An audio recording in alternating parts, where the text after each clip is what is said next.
Bassem Youssef is a former heart surgeon. He's now a comedian.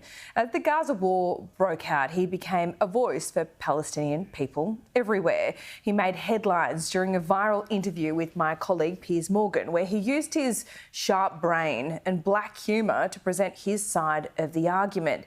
He's not without empathy for Jewish people, but he admits that he's biased to the Palestinian cause. He's upfront about that. And yes, he condemns Hamas. Bassem Youssef has brought his comedy and wit to Australia for the first time. He's in Sydney. He invited me to meet him in Lakemba in southwestern Sydney yesterday as he met with members of the Palestinian community. I accepted his offer. Bassem, you are a very busy man, but you've made time in your schedule to come and speak to this community. Why?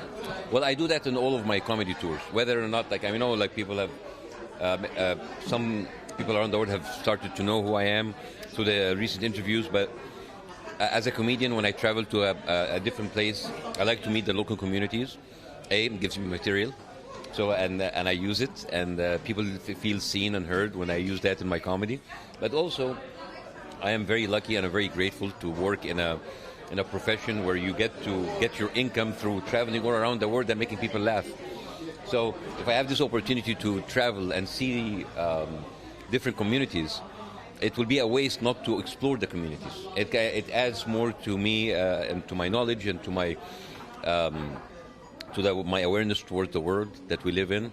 I visit different communities, various communities all around the cities that I visit to do the show. So it's a human experience. And this community is hurting right now, as is the Jewish community.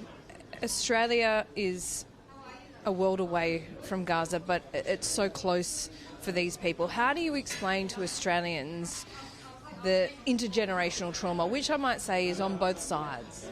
Well, I will be biased to one side, of course, but I understand that I think everyone deserves to be heard. Whether you're Jewish, whether you're Muslim, whether you're Palestinian, whether you're Israeli, everybody needs to be heard.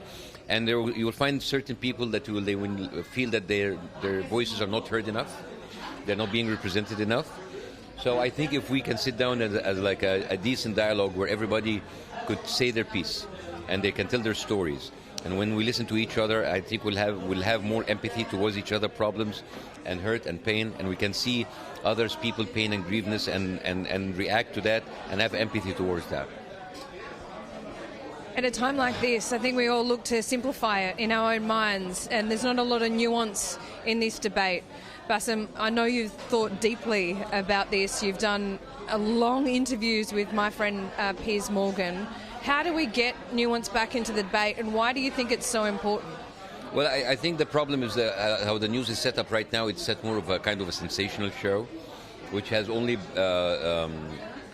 time for the short sound bites and sensational words.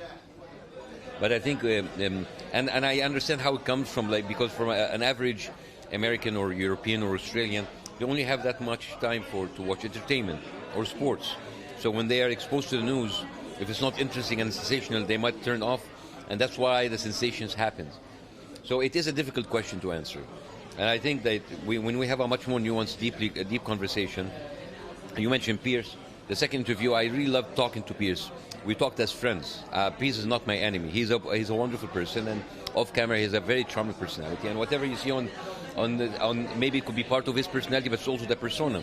He is there to ask hard questions, to ask maybe questions that would kind of push your buttons, but that's his job, to go and adopt the opposite side. So you will have you will challenge whatever point of view that we have.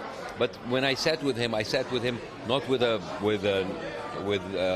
wanting to have a debate or to win a debate, but to have a conversation. And I think it worked. I think people have had a chance to listen more, to understand more, to search more.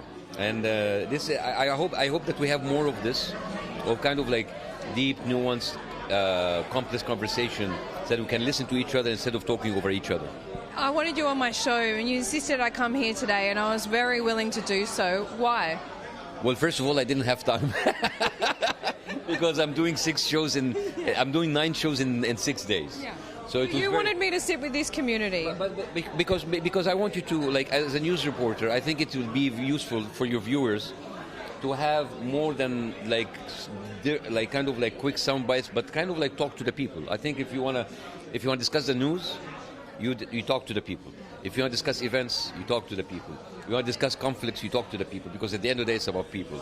So when you speak to the people and get into their lives and their daily lives and have like more of a human approach of a problem, of a conflict, I think that would be a much better way to discuss complex ideas and conflicts, and we can see each other as humans at the end of the day. Okay, well, we're going to let you go. It's often said that being a comedian is one of the most dangerous jobs in the world right now, but comedy has been so powerful over the last 4 weeks. Have you been reminded of that? Well, I mean, as long as I sell tickets, I'm very happy. So it can be as dangerous as they want. You're not as frivolous as that. You're a little bit more deep, aren't you? No, I try to be as shallow as possible. It helps me. It helps my comedy.